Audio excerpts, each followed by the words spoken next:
mas eu creio que o momento abençoador também é o momento em que lemos a palavra de Deus e meditamos. Quando nos apresentamos diante de Deus na expectativa de que a palavra dele sustente a nossa fé, abra os nossos olhos, guie os nossos passos, fortaleçam os nossos corações. É o desejo que eu tenho agora de que a palavra de Deus cumpra isso no seu coração, na sua vida. Tenho agora uma nova série de mensagens que aborda o Evangelho puro. Em tempos em que a espiritualidade está tão contaminada, em que há tanto misticismo, tanta esquisitice, eu me preocupo muito em que a igreja esteja aprendendo, vivenciando, recebendo o Evangelho puro para viver, para transmitir, para pregar. Então, o Evangelho puro. Há 15 dias atrás falamos no texto baseado em João 3, no encontro de Jesus com Nicodemos, o líder judeu, um homem entendido nas tradições e na lei de Moisés. E o Senhor Jesus nos mostra que o Evangelho puro, na verdade, tem que ser entendido como a oferta de Deus para um novo nascimento, um novo coração. O Evangelho faz isso. O Evangelho nos dá esperança, nos livra de nós mesmos, dos nossos pecados, da culpa, do maligno, do medo da morte. E nos livrará, nesta fé que temos em Jesus, nos livrará do juízo. E hoje quero ver com vocês um texto também muito conhecido, que está em João capítulo 4, em que nós vamos ver mais um diálogo entre Jesus e uma pessoa. E só de abrir a Bíblia você vai perceber que é o diálogo entre Jesus e a mulher samaritana, João capítulo 4. Esse é um dos diálogos mais conhecidos e mais belos da Bíblia Sagrada.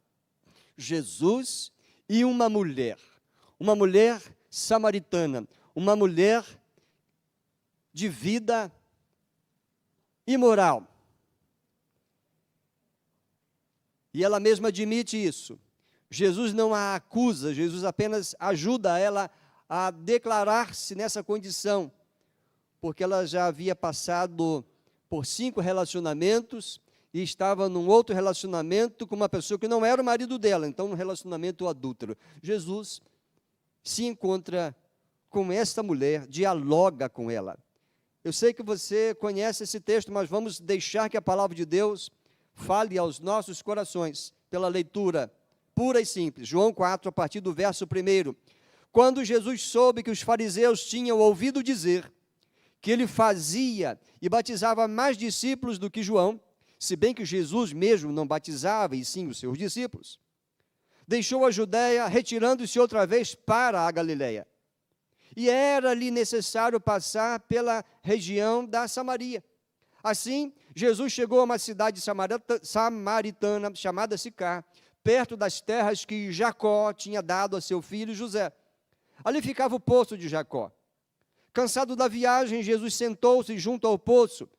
Era por volta do meio-dia. Nisso veio uma mulher samaritana tirar água. Jesus lhe disse: dá-me um pouco de água. Pois os seus discípulos tinham ido à cidade comprar alimentos. Então a mulher samaritana perguntou a Jesus: como, sendo o Senhor judeu, pede água a mim, que sou mulher samaritana? Ela disse isso, porque os judeus não se dão com os samaritanos. Jesus respondeu: se você conhecesse o dom de Deus, e quem é que está lhe pedindo água para beber, você pediria, e ele lhe daria água viva. Ao que a mulher respondeu: o Senhor não tem balde, e o poço é fundo. De onde vai conseguir essa água viva? Por acaso o Senhor é maior do que Jacó, o nosso pai, que nos deu o poço, do qual ele mesmo bebeu, assim como os seus filhos e o seu gado? Jesus respondeu: quem beber desta água voltará a ter sede. Mas aquele que beber da água que eu lhe der, nunca mais terá sede. Pelo contrário, a água que eu lhe der será nele uma fonte a jorrar para a vida eterna. A mulher lhe disse: Senhor, quero que me dê essa água para que eu não mais tenha sede, nem precise vir aqui buscá-la. Jesus disse: vá, chame o seu marido e volte aqui.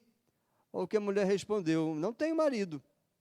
Então Jesus disse: você tem razão ao dizer que não tem marido, porque já teve 5, e esse que agora tem não é seu marido.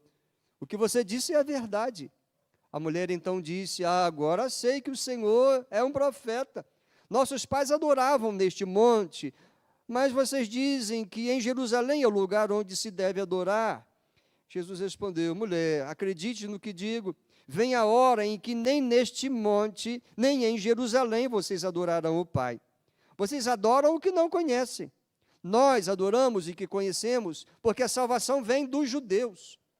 Mas vem a hora, e já chegou, em que os verdadeiros adoradores adorarão o Pai em espírito e em verdade. Porque são esses que o Pai procura para seus adoradores. Deus é espírito, e é necessário que os seus adoradores o adorem em espírito e em verdade.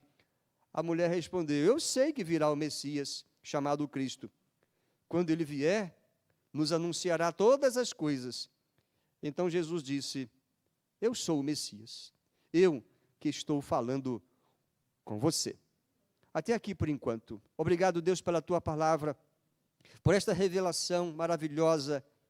Obrigado pela graça do Senhor, pelo fato do Senhor ter vindo a nós, desceu até nós, para nos mostrar o caminho da vida eterna e nos cobrir com o teu amor e perdão da multidão dos nossos pecados. Abençoa essa palavra no nosso coração, que o Espírito Santo nos dirija, nos convença, talvez console alguns, mas o que eu desejo é que essa palavra provoque fé salvadora em Cristo Jesus, em nome de quem nós oramos. Amém, amém. Assentem-se, meus queridos, estejamos atentos a esse momento tão importante de meditação na palavra de Deus. Um texto por demais conhecido, e o diálogo continua, mas não vou me prender agora nessa continuação, mas eu desejo que você entenda o Evangelho puro em um dos seus aspectos por meio desse diálogo com Jesus. E quero dar como ênfase específica que o Evangelho puro exige adoração verdadeira. Cantamos lindamente hoje. Normalmente fazemos, né? A cada culto em que somos assim dirigidos, nessa adoração, com temor, alegria, contrição, é de fato algo abençoador para as nossas vidas. Mas o cantar bem, o tocar bem, não significa necessariamente a verdadeira adoração. Mas eu creio que hoje estamos apresentando a Deus verdadeira adoração, porque viemos aqui, e o desejo de estar aqui, em espírito, deixar lá a nossa casa, os nossos afazeres, num domingo, e vir aqui, já é um ato de adoração. E a continuidade daquilo que vamos receber aqui e praticar durante a semana, será a continuação da adoração. Mas nem todos têm essa consciência, e é bom entendermos o Evangelho na sua integridade, para que possamos realmente transformar o mundo com o nosso estilo de vida. Então esse capítulo tem esse diálogo tão conhecido. Tem coisas aqui que precisam ser explicadas para o entendimento, para a melhor aplicação da mensagem a nós. Nesse diálogo, então, de forma resumida, só pontuando, Jesus oferece a salvação a uma mulher adúltera. Alguém pode achar isso estranho demais, isso é o mais comum, porque Jesus veio salvar o que se havia perdido. Já antecipo uma fala que teria mais adiante, mas acho que é oportuno. Por que Jesus não foi para Jerusalém? Na verdade, Jesus já estava naquela região. O versículo 1 diz que Jesus soube que os fariseus tinham ouvido que ele fazia mais discípulos e batizava mais discípulos que João Batista. Ele deixou a Judéia. Por que Jesus não ficou na Judéia? Por que Jesus não ficou em Jerusalém o tempo todo, falando para a elite, falando para os sacerdotes, falando para os escribas, falando para os anciãos, revelando-se a eles? Não é curioso isso? Se Jesus ficasse apenas em Jerusalém, apenas falando para a elite religiosa, ou apenas para os judeus, como que o mundo compreenderia que ele é aquele que veio salvar a todos, e não apenas os judeus? É de propósito que Jesus, deixando a Judéia, indo para a Galileia, região onde ele, como homem, viveu a maior parte da sua vida, ele não usou o caminho comum, que era mais distante, do outro lado do Rio Jordão, para ir para a Galiléia. Diz o texto que era ali necessário passar pela região da Samaria. Foi intencional. Os judeus não passavam por ali por preconceito, porque quem eram os samaritanos? Os samaritanos eram judeus mestiços com outros povos. Isso se entende lá no Antigo Testamento, nos tempos em que Israel estava dividido entre o Reino do Norte e o Reino do Sul. O Reino do Norte, porque rebelou-se há séculos antes. Depois do reinado de Salomão, houve uma ruptura, e então o povo de Israel dividiu-se em duas partes. O Reino do Norte ficou tão comprometido com os cultos pagãos, que entristeceu tanto a Deus. Deus, enviando profetas, os profetas sendo rejeitados e até mortos, Deus encaminhou essas pessoas para o cativeiro da Assíria. Outro momento, mais um cativeiro, cerca de 150 anos depois, o povo foi para a Babilônia, o povo do sul. A bem da verdade, Deus foi bondoso, permitiu que aqueles que se arrependessem voltassem para a sua terra, a terra da promessa, se reerguessem como nação, mas houve uma mistura nesse tempo. Aqueles que foram para o cativeiro conviveram com outros povos, e os samaritanos é o resquício desses judeus mestiços, que voltaram para a região ali da Palestina, ficaram naquela região ali entre o sul e o norte, a região central. Os samaritanos eram um povo mestiço. Tinham até um lugar de adoração. Era na região de Samaria, no Monte Gerizim, tinha até um templo lá. Tinha um altar lá para sacrificar ao Senhor. Os samaritanos tinham uma espécie de uma religião não, era a mesma religião, o mesmo Deus, mas os seus ritos, os seus compromissos de adoração eram separados daqueles dos judeus que se achavam autênticos, puros e que adoravam em Jerusalém. Vejam, Jesus quis passar ali intencionalmente, e era exatamente uma hora, segundo o texto nos informa na simples leitura, que era uma hora quente do dia, e Jesus intencionalmente, naquela hora, foi ali ao meio-dia, porque não é simplesmente porque ele estava com sede, mas é porque ele tinha que encontrar-se com aquela mulher. O diálogo é conhecido, a leitura você já percebeu. Jesus passou por ali para oferecer a salvação. E oferecer a salvação é algo tão simples quanto oferecer um copo d'água, um pouco de água. Para Jesus é fácil, é simples assim. Como de fato ele mostrou isso. Mesmo sendo algo fácil para Jesus, a mensagem transmitida por Jesus não é algo simples, pequeno, comum, não é algo leviano, ou seja, leve, não é algo sem preço, ao contrário, é algo de muito valor. Aquilo que Jesus estava oferecendo, que era tão simples como oferecer um copo d'água, custou-lhe o sacrifício no Calvário, sua vida entregue em sacrifício naquela cruz horrenda. Então a mensagem do Evangelho, o Evangelho puro, centraliza-se em Jesus. Jesus vindo a nós, dar-se em nosso lugar, vindo a nós, salvar-nos de nós mesmos, de um coração revoltoso contra Deus, rebelde contra Deus, um coração pecaminoso. Religar-nos com Deus, foi o que Jesus fez. Essa é a mensagem do Evangelho. Deus nos ama, apesar de pecadores, e nos salva em Cristo Jesus. Estamos pensando nesses dias, então, no Evangelho puro. O Evangelho puro de Jesus reprova tanto a autojustiça, como vimos no diálogo anterior com Nicodemos, autojustiça, aquele que confiava na sua moralidade, na sua religiosidade, no seu esforço de seguir rigorosamente a lei de Deus. O Evangelho de Jesus reprova a autojustiça, ser salvo e merecer o céu pelos seus méritos. Mas também o Evangelho de Jesus também reprova a vida devassa, a vida comprometida, agarrada ao pecado, sem arrependimento, como é o caso dessa mulher.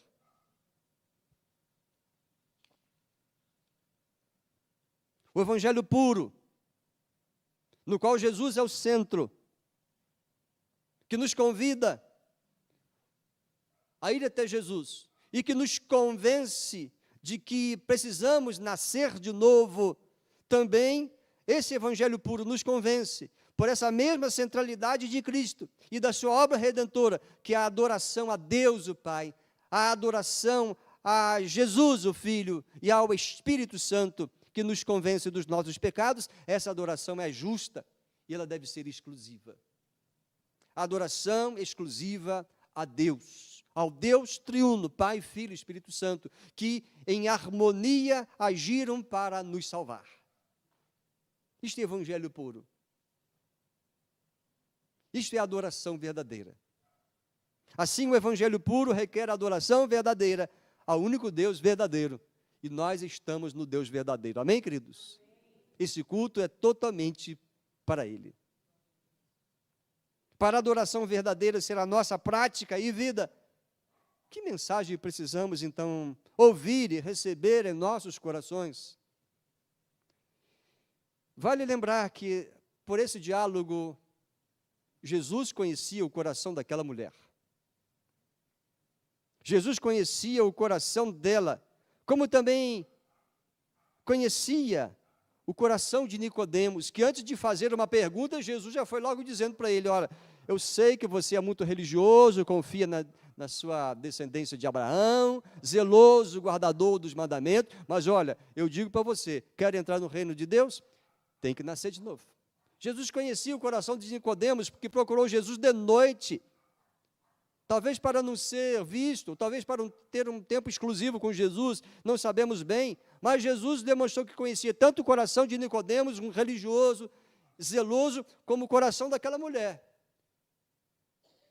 que certamente por vergonha escondia os seus relacionamentos amorosos falidos, e estava agora num outro, e foi necessário ela confessar, ela admitir, mas ela só admitiu porque Jesus disse que sabia da vida dela todinha.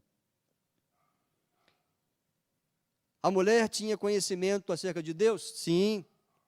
Ela esperava o Messias? Sim. No verso 25 ela fala: eu sei, Senhor, que o Messias, quando ele vier, nos ensinará todas as coisas. Ela tinha conhecimento do Messias, ela esperava o Messias.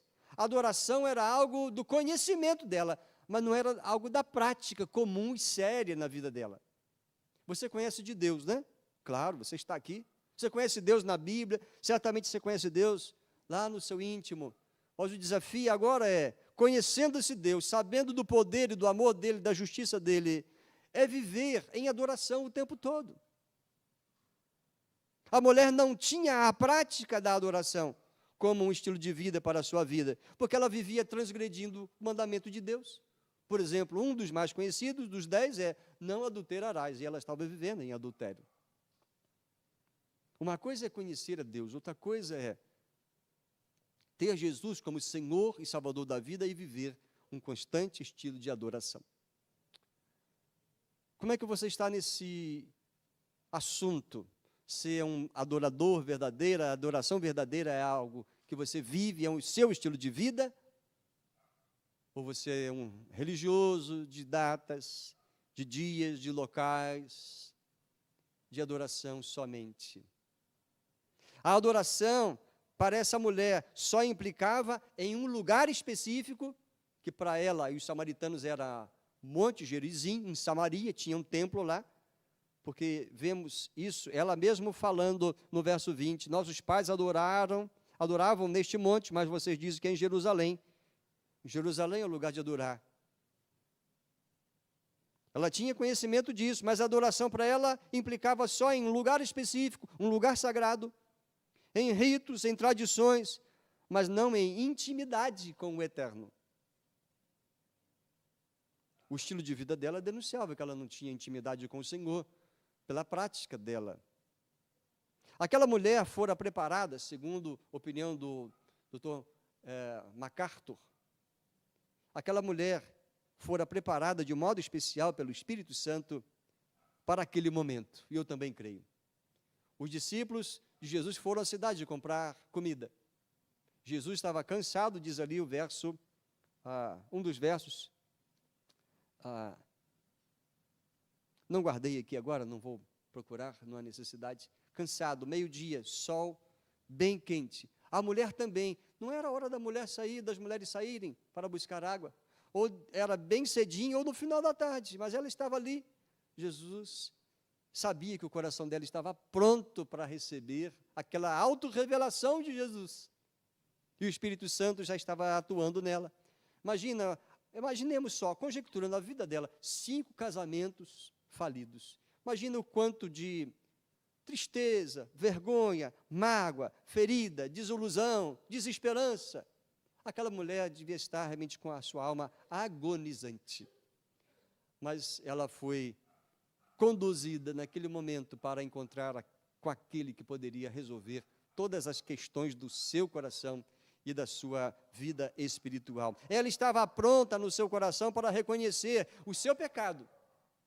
Jesus não lançou em rosto o pecado dela. Jesus simplesmente demonstrou quem ele era e que a conhecia e que era impossível esconder qualquer coisa dele. Então ela, ao reconhecer o seu pecado, ela pôde abraçar Jesus em seu coração, reconhecendo como Messias, o Cristo, o Senhor, o Salvador. Deixe-me fazer alguns destaques a partir desse texto. A primeira coisa que quero enfatizar é os desafios para a verdadeira adoração. A partir dessa mulher, para a mulher samaritana ser uma verdadeira adoradora, precisava ultrapassar esses empecilhos.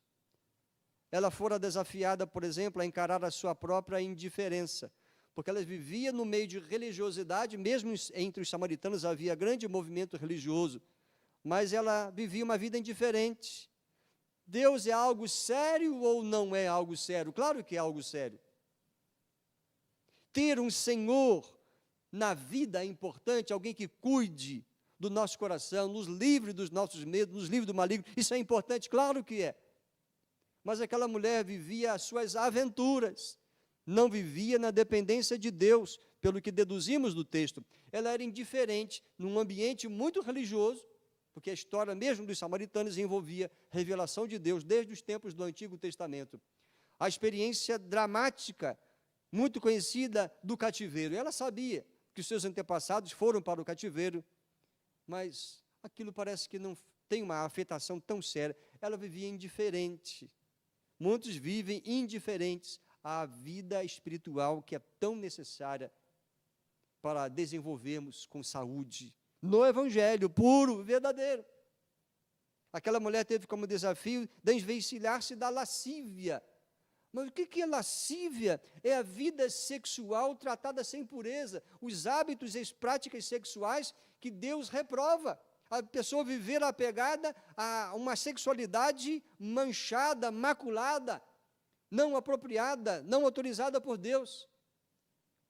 Ela tinha como desafio desvencilhar-se desse tipo de prática, porque ela já teve 5 maridos e agora estava com um que não era o seu, era um homem, então ela estava em adultério, ela precisava vencer isso, não acomodar-se à situação pecaminosa, ou não ficar apostando em aventuras, ou querer trazer para o seu coração uma alegria, uma felicidade, que não se satisfaz no corpo, mas é numa alma livre e perdoada, lavada pelo sangue de Jesus, perdoada por Deus. O desafio dela era desvencilhar-se da lascívia. Também o desafio era desvencilhar-se e deixar o egocentrismo, ou seja, querer viver a vida do seu jeito, deixando Deus de fora, deixando que Deus não seja o Senhor. Deus não é o Senhor, eu sou o Senhor, eu tento, eu faço, eu resolvo, eu vou buscar as minhas vitórias. Egocentrismo. Queridos, nós dependemos de Deus, fomos criados por Deus, nossa vida tem que se centralizar nele, porque para ele retornaremos. Vamos trabalhar, vamos estudar, constituir família, construir patrimônio, vamos sim, mas sempre tendo Deus à frente, Deus no centro, visando a glória dele. Então o egocentrismo tem levado muitas pessoas, mesmo com conhecimento de Deus, conhecimento de Cristo, mesmo com Bíblia, a viver para si.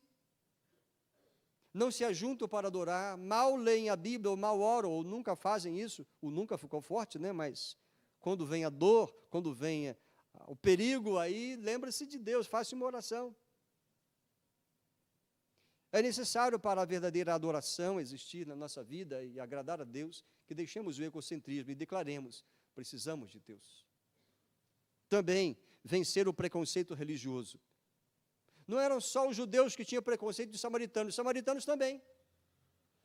Porque se os judeus diziam: esses samaritanos são cães, eles são impuros. A mulher se surpreendeu: ué, esse homem é judeu, está falando comigo e quer beber da minha vasilha? O judeu era tão preconceituoso que até a vasilha daquele que não era um judeu, ou um judeu puro e limpo, até a vasilha era considerada impura, poderia provocar contaminação no judeu. Mas o preconceito era de ambas as partes. Preconceito religioso. O Senhor Jesus está dizendo que adorar não é uma questão do nosso jeito, ou do jeito da tradição que recebemos, é do jeito de Deus. O diálogo entre Jesus e a mulher teve um momento em que foi levado a essa questão de: mas onde acontece a verdadeira adoração? Onde é o lugar correto? Os nossos pais dizem que é aqui em Samaria, vocês judeus dizem que é em Jerusalém.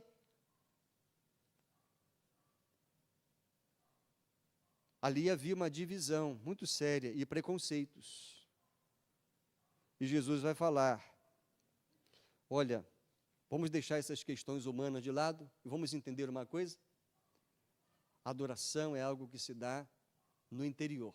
A adoração verdadeira parte do indivíduo, com o coração que reconhece seus pecados, reconhece a Deus como Espírito que está onde Ele é invocado e que deve-se buscá-lo com consciência, com arrependimento e com fé.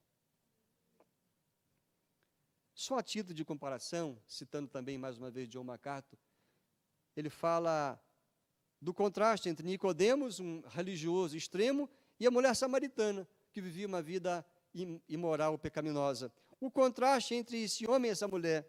Eles estão em posições opostas. Ele era judeu, ela era samaritana, ele era homem, ela era mulher. Isso faz muita diferença naquela cultura. Ele era um líder religioso, ela era uma adúltera. Uma mulher adúltera entre os judeus, se fosse pega, seria apedrejada, segundo a lei de Moisés. Levaram uma mulher assim até Jesus, vocês conhecem a história, né? Assim era a situação dessa mulher e de Nicodemos, um religioso zeloso. Ele era culto, ela era, ao que parece, segundo a cultura da época, ela era ignorante. Ele era da classe mais distinta do sinédrio, da elite. E ela era da classe mais baixa. Ele era rico, ela era pobre. Ele reconheceu que Jesus era o mestre vindo da parte de Deus. E ela nem fazia ideia de quem era Jesus. O contraste aqui é muito grande. Ela não fazia ideia de quem era aquele homem que estava ali pedindo água. Por que esses contrastes eu estou dizendo? É porque a ambos, queridos, Jesus se auto-revelou como o Cristo, o Messias, o prometido Salvador, o Deus Salvador, o Senhor da vida, digno de fé e adoração. Jesus se revelou a ambos, porque Ele veio para todos. Se esse é um primeiro aspecto que menciona os desafios para a verdadeira adoração, queridos, que aquela mulher teve que enfrentar e nós também temos que vencer isso, quero dizer que a verdadeira adoração, ou a adoração verdadeira, também é para todos. Jesus é para todos, e Deus chama a todos a oferecer a Ele, devolver a Ele a glória. É para todos. Todos devem reconhecer que só há um Deus que nos salva em Cristo Jesus. Para que Jesus, será que Ele resolveu manifestar-se primeiro àquela mulher samaritana? Para que será? Eu já respondi isso, mas deixe-me enfatizar. Para quê? Por que ele foi àquela mulher samaritana, tendo saído da região da Judeia? Por que ele não foi direto para Galileia, onde ele era bem conhecido? Por que ele teve que passar ali por aquela cidade chamada Sicar? O caminho mais curto entre o sul e o norte era por Samaria. Por preconceito, os judeus atravessavam o Rio Jordão, subiam lá pela lateral e chegavam lá em cima na Galileia. Aumentava e muito a distância. Mas por que Jesus foi passar exatamente por ali? Por que ele revelou-se antes a uma mulher anônima, mestiça, adúltera? Isso é curioso, né? A razão é simples, o Evangelho é para o mundo todo e não é exclusivo de uma raça. O Evangelho é para você, meu irmão, mas é também para aquele com quem você convive, com quem você trabalha, para a sua parentela. Não podemos ficar com a graça do Evangelho só para nós, com o perdão libertador que tira o peso de culpa dos nossos ombros para nós. Precisamos compartilhar, queridos. E quando você faz isso, você está dando a Jesus a adoração que Ele merece. Você está exaltando o amor de Deus que veio oferecer a mesma graça para todos. O Evangelho é para o mundo todo. O ministério de Jesus visava alcançar tanto pobres marginalizados quanto a elite religiosa. Será que Jesus estava a censurar a elite religiosa? Também. Porque Jesus revelou-se também. Ele entrava nas sinagogas, ele foi a Jerusalém diversas vezes. Ele foi nas festas dos judeus. Esteve na festa da Páscoa, certamente a cada ano do seu ministério, 3 anos. E no último, ele ali se entregou, ele foi crucificado como Cordeiro de Deus, como vimos na semana passada. Mas, ao ir à mulher samaritana e não permanecer em Jerusalém, falando à elite, falando só ao templo, ou no templo, Jesus está também censurando os religiosos da elite dos judeus, que diziam ser descendente de Abraão, amar a Deus, mas não levavam a sério as mensagens dos profetas e nem reconhecem a Jesus como Messias, ao contrário, têm inveja dele. Eles olha, Jesus está batizando mais que João Batista. Por que eles repararam isso? Eles ficavam observando, e o que é mais triste, se no capítulo 4, verso 1, diz que eles repararam que Jesus estava batizando mais que João Batista, eles odiavam João Batista, porque João Batista confrontava-lhes os pecados. No capítulo 5 do Evangelho de João, o verso 18, diz: por isso, os judeus cada vez mais queriam matá-lo, porque além de desrespeitar o sábado, também dizia que Deus era o seu próprio Pai, fazendo-se igual a Deus.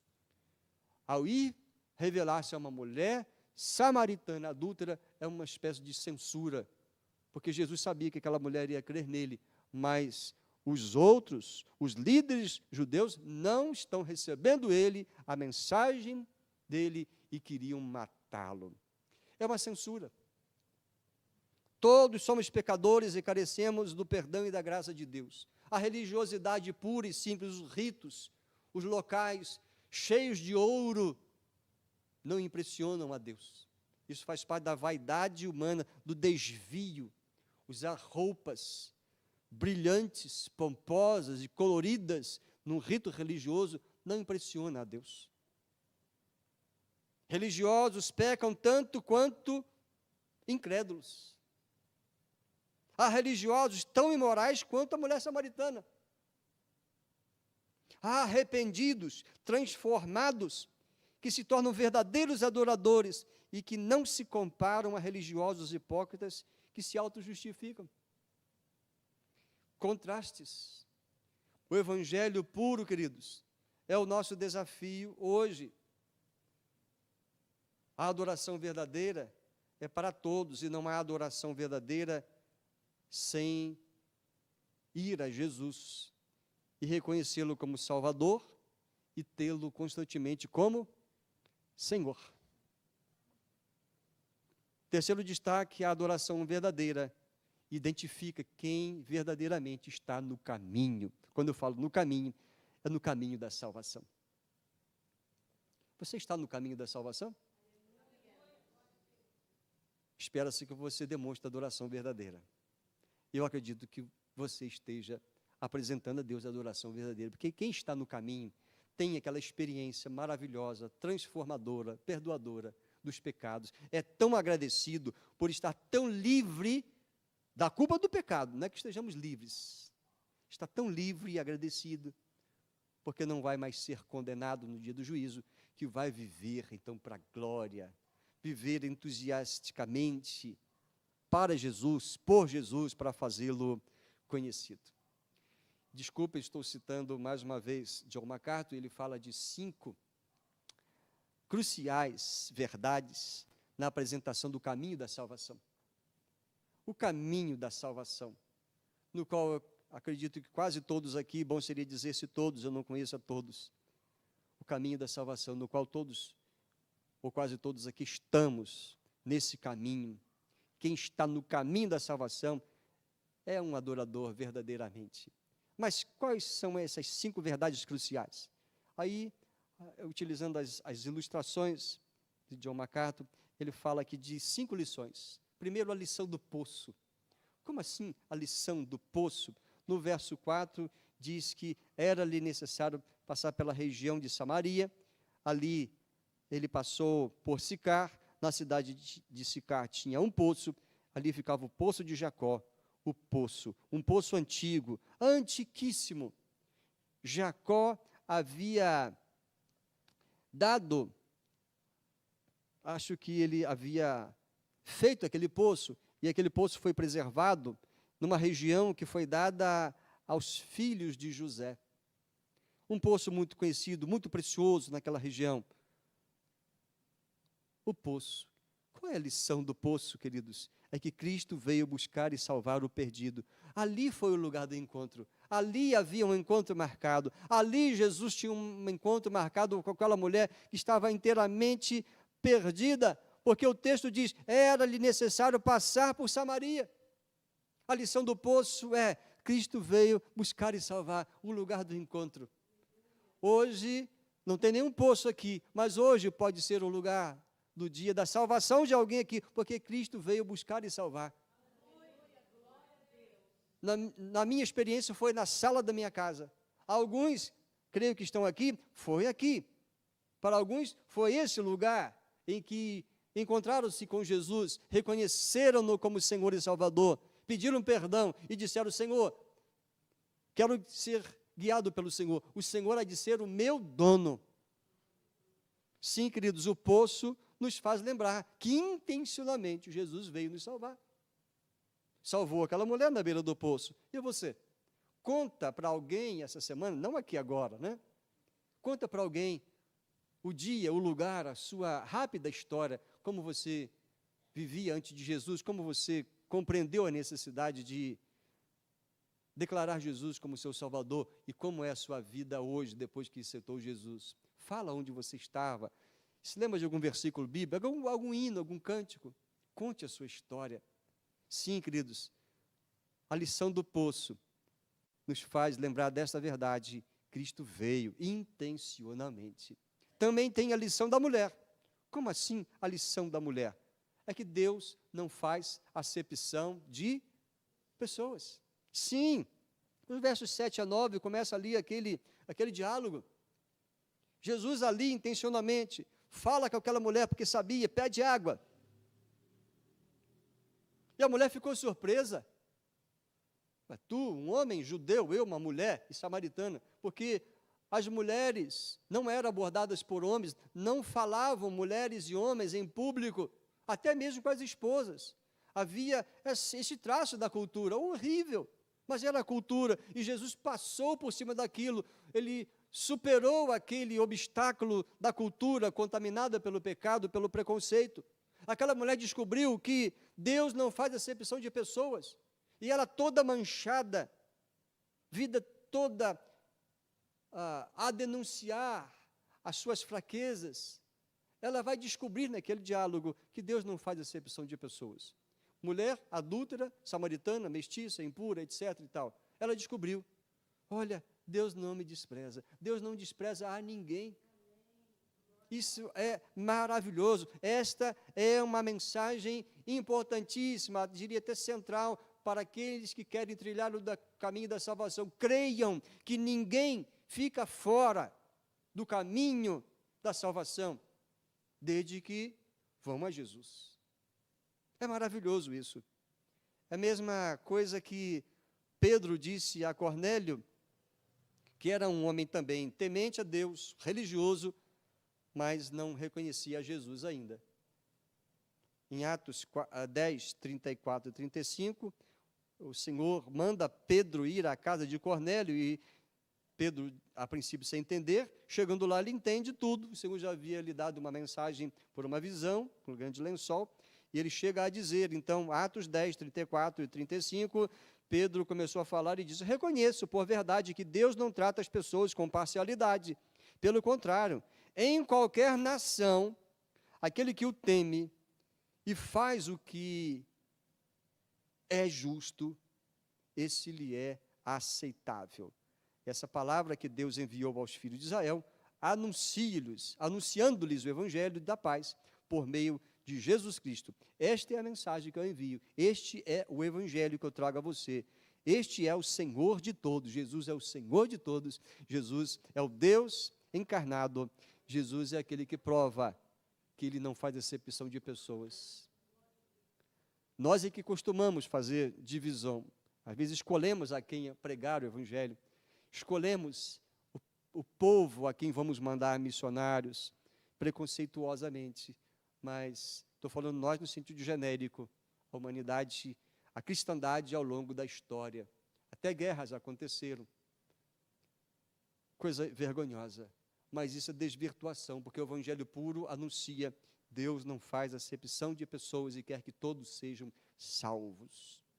Esta é a lição da mulher, mas tem a lição da água. No verso 10, ali a palavra do Senhor Jesus: se você conhecesse o dom de Deus e quem é que ele está pedindo água para beber, você pediria, ele lhe daria água viva. Água pura, água que satisfaz plenamente. Jesus usa uma metáfora, Jesus faz uma figura aqui de uma água que atende o físico e a água viva que dessedenta a alma. Sim, queridos, Jesus partiu da necessidade física, a sede dele, para a necessidade espiritual, a água viva, a necessidade, a carência espiritual daquela mulher. Ele saiu de uma coisa comum e foi para uma coisa especial. A lição da água. Jesus é muito maior que Jacó, que José, que Abraão, aqueles homens que cavaram e preservaram o poço. Muito maior, porque aqueles que beberam da água daquele poço morreram. Até mesmo aquela mulher, bebendo diariamente daquela água, um dia morreria. Mas a água que Jesus dá, a vida espiritual que ele traz, por meio do Espírito Santo ao que crê, esta vida, ela jorra e jorra e jorra, e vai até ser abundante para a eternidade. Jesus é muito maior que todos os líderes anteriores, que os profetas, que a tradição, que os lugares sagrados, que aquela mulher estava enfatizando, inclusive. Jesus é suficiente, ele é bastante. E a pergunta é: você deseja a água oferecida por Jesus? Já bebeu dela? Ou está aí tateando, buscando em aventuras, arriscando-se com experiências místicas, espirituais, seguindo homens, gurus e etc. Eu quero dizer, assim como é simples Jesus salvar, como dar um copo de água, também é simples. Quem vai a Jesus deixa de buscar, porque sua alma é completamente satisfeita nele, por ele, pelo Espírito Santo dele. Ele mata a sede da alma ressequida e cansada. Vinde a mim, todos vós que estáis cansados e sobrecarregados. Jesus oferece água da vida, ele oferece vida abundante, vida eterna. Você reconhece a sua pecaminosidade? Essa mulher reconheceu. Você já reconheceu a Cristo como a salvação em pessoa. A salvação não está em coisas, em rituais. A salvação está na pessoa de Jesus. No início, quando o Senhor Jesus nasceu, alguém disse que aquele que nasceria de Maria, ele seria o Salvador. Ele salvará o seu povo dos pecados deles. Mateus 1:21. Para isso que Jesus veio. Antes dele ser gerado pelo Espírito Santo em Maria, foi dito isso. A ele será chamado Emanuel. Ou porás o nome dele de Jesus. Por quê? Porque ele salvará o povo dos seus pecados. É para isso que Jesus veio. Quando os seus pecados são confrontados, meu caro, você justifica os seus pecados ou você se envergonha e bebe da graça perdoadora de Jesus? Tem gente que justifica o pecado. Mas eu pequei mesmo, mas também eu de fato, eu sou assim, mas não tem mais. Essa mulher, quando foi confrontada de uma maneira indireta por Jesus, quando Jesus diz: você quer beber dessa água? Eu quero, então chame o seu marido. de alguma forma, ela se sentiu confrontada pelo seu pecado. Ela mesma, querendo fugir da conversa, ela disse, não tenho marido. E aí Jesus disse, verdade, você já teve 5, e esse homem agora não é o seu marido. E agora ela não foge. Ela foi confrontada. Ainda que pareça até que ela tente fugir, que ela vai para falar do lugar certo para a adoração, mas quando Jesus se auto-revela para ela, você espera o Messias? Eu sou o Messias, eu que falo com você. Aí ela crê. Ela deixa até o cântaro, a sua ferramenta, aquela água tão preciosa daquele poço, que sustentava e dava manutenção à sua casa dia a dia. E ela sai correndo para falar com os homens da cidade, que ela conhecera alguém, que conhecia tudo a respeito dela. E ela, não sei se foi intencional ou não, certamente pelo Espírito, ela disse, não será ele o Messias? Onde que eu quero chegar? Quando você é confrontado pelos seus pecados, o que você faz? Você justifica? Você diz, mas eu nasci pecador, em pecado me concebeu a minha mãe. Ou você reconhece, se envergonha dos seus pecados diante de Deus, sabe que não pode esconder dele, e você aproveita e bebe da graça perdoadora de Deus. O convite de Deus é bem conhecido, era conhecido daquele tempo, porque o profeta Isaías, mais ou menos 700 anos antes de Jesus vir, já havia dito, todos vocês que têm sede, venham às águas, e vocês que não têm dinheiro, venham, comprem e comam, sim, venham e comprem sem dinheiro e sem preço, vinho e leite, venham às águas da salvação. E o verso 7 diz, que o ímpio abandone o seu mau caminho, e o homem mau os seus pensamentos, convertam-se ao Senhor, ele se compadecerá dele, e volte-se para o nosso Deus, porque é rico em perdoar. Isaías 55, verso 7. Tem gente que acha estranho quando nós falamos, especialmente nós pregadores, falando de conversão. Olha que o chamado de Deus é Deus quem chama-nos à conversão, mudar a direção da nossa vida, ou de uma vida de moralidade, ou de uma religiosidade hipócrita, e seguir Jesus. E quem segue Jesus permanece no caminho, e permanece na igreja de Jesus, porque a igreja de Jesus é o lugar daqueles que seguem Jesus, porque formam uma família e formam representativamente o reino de Deus na terra. Eis a importância da igreja. Então, queridos, esta é a lição da água que me prendi bastante aqui. A lição do poço. Jesus veio buscar e salvar intencionalmente os que se veem perdidos. A lição da mulher, Deus não faz acepção de pessoas. A lição da água, nós precisamos trazer vida à nossa alma, e essa vida está em Jesus, que é a fonte da água da vida. Mas tem também a lição da verdadeira adoração. Já falamos bastante disso, mas a lição da verdadeira adoração está lá nos versos 20 a 24, a polêmica entre qual era o lugar correto, aceitável a Deus para se cultuar e levar os sacrifícios. Então, a lição da verdadeira adoração, na resposta de Jesus, é que o dia aceitável é hoje, o perdão é para hoje, Deus não está preso a lugar nenhum, a ritual nenhum, a verdade está naquele que é enviado de Deus, o Messias dos judeus. Jesus falou, olha, você quer saber a verdade, mulher? A salvação vem dos judeus mesmo. O Messias vem dos judeus. Ele fala isso no verso 22. Vocês adoram o que não conhecem. Jesus falando para os samaritanos, que romperam com o lugar da adoração que Deus estabeleceu, que era Jerusalém, e criaram o seu próprio lugar e o seu próprio templo. E Jesus diz, nós adoramos o que conhecemos, porque a salvação vem dos judeus. Jesus está afirmando que a salvação do mundo veio por meio daquele que é descendente de Abraão, humanamente falando, prometido por Deus, anunciado pelos profetas. A lição da verdadeira adoração é Jesus. É Jesus, aquele que nos liga a Deus, posso estar num templo, em casa, dirigindo um veículo, posso estar no alto de um monte, no meio do mar. Deus está onde Ele é invocado, e todo que invocar o nome do Senhor será salvo. Há pessoas que ficam tanto presos a lugares, a rituais, achando que esta é a adoração que agrada a Deus, mas Jesus está falando que é em espírito, é em verdade, é onde Ele é invocado, onde Jesus é crido e recebido, ali já começa a vida do adorador. E em verdade, baseado na verdade. A verdade é, Deus está onde Ele é invocado, Jesus nos salva.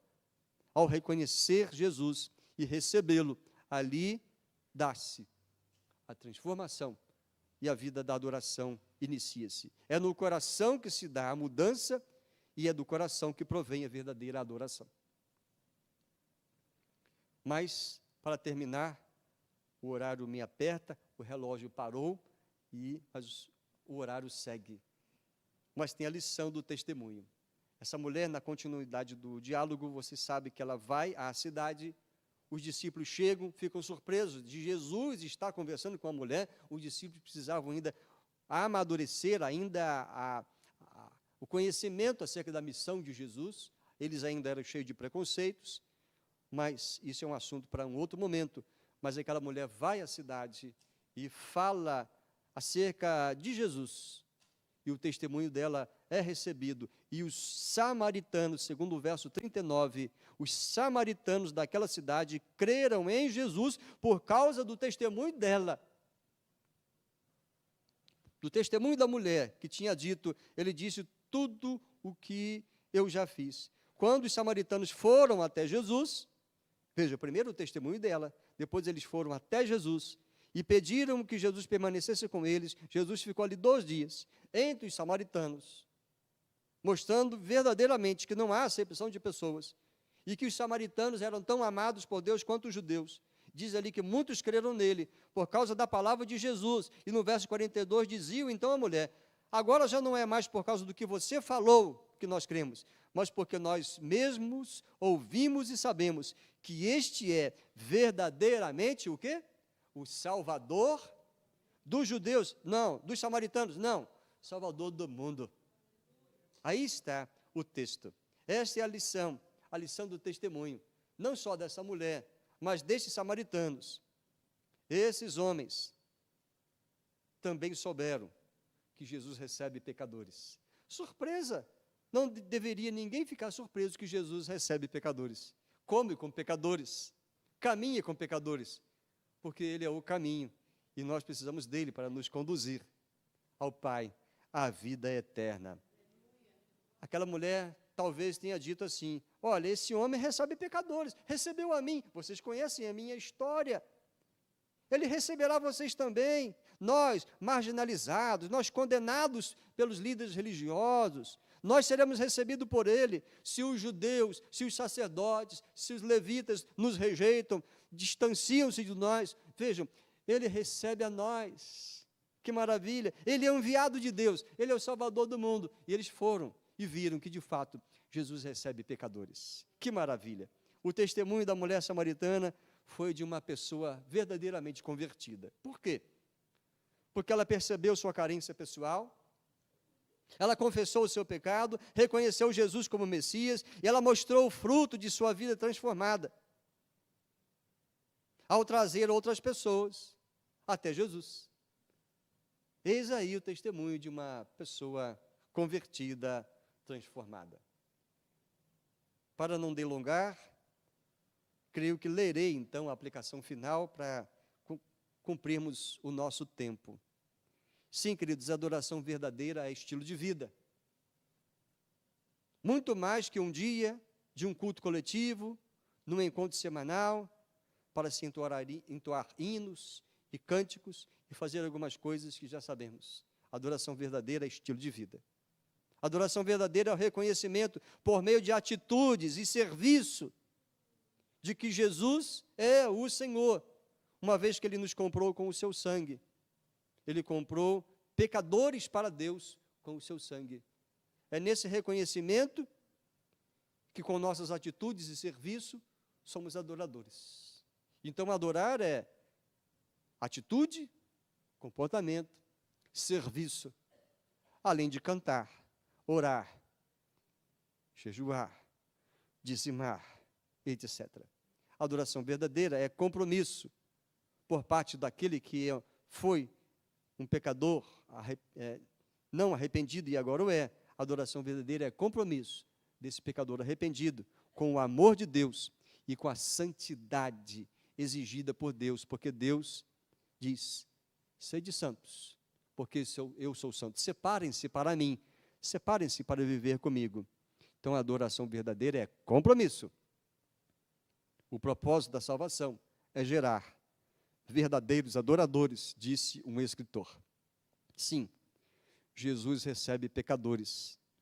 E ao lhes oferecer perdão, removendo a culpa, faz desses pecadores verdadeiros adoradores, que lhes são gratos e dão-lhe testemunho com suas vidas transformadas. Você já é um pecador transformado por Jesus? Você é um praticante da adoração verdadeira?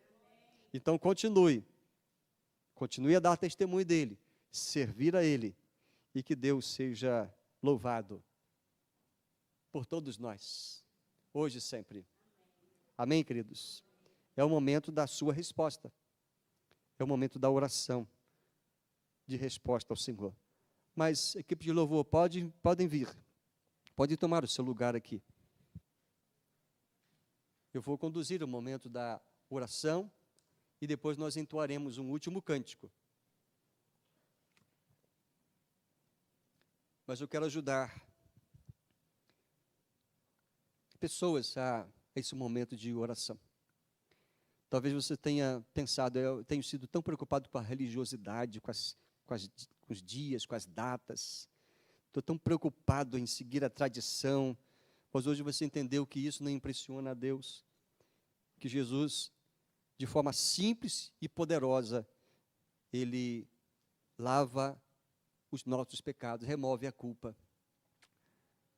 Talvez você tenha entendido: eu nunca fiz a oração da minha entrega. Eu convido você a fazer isso hoje. Talvez você até se envergonhe, mas a minha vida está assim, tão torta, tão estranha a Deus. Talvez você seja até, sinceramente, e diga: minha vida está abominável, Deus não deve nem olhar para mim. Engano. O Senhor enviou Jesus para aqueles que se reconhecem pecadores. Se você é um desses e nunca fez a oração da entrega, faça agora. Com essas palavras ou outras, desde que você entenda, diga: Senhor Deus, eis-me aqui envergonhado de todos os meus pecados, sabendo que o Senhor conhece tudo, até aquilo que desejei fazer, que era indevido, o Senhor sabe. Reconheço que o Senhor enviou Jesus por causa desses meus pecados, e porque o Senhor me ama.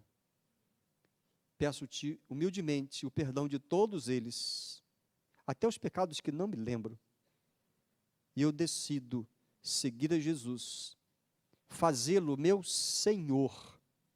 Ele vai me guiar. Eu quero andar nesse caminho. E faço aliança com o Senhor. E estar na igreja será então um compromisso, porque eu quero o senhorio de Jesus. E quem é de Jesus está no meio do povo dele. Eis-me aqui, humildemente pedindo com fé. Ó Deus, abençoe quem fez tal oração, ou uma oração nesses termos, mas abençoa também a igreja, os meus irmãos, aviva-nos, faz-nos mais conscientes de que somos adoradores, e os adoradores demonstram isso com as suas atitudes e dão o bom testemunho. Perdoe os nossos pecados, sejam coletivos ou individuais, e dispõe de nós para que este evangelho da salvação, do perdão, da graça, seja estendido ao máximo de pessoas, e que seja assim até que o Senhor Jesus volte. Em nome dele é que nós oramos. Amém.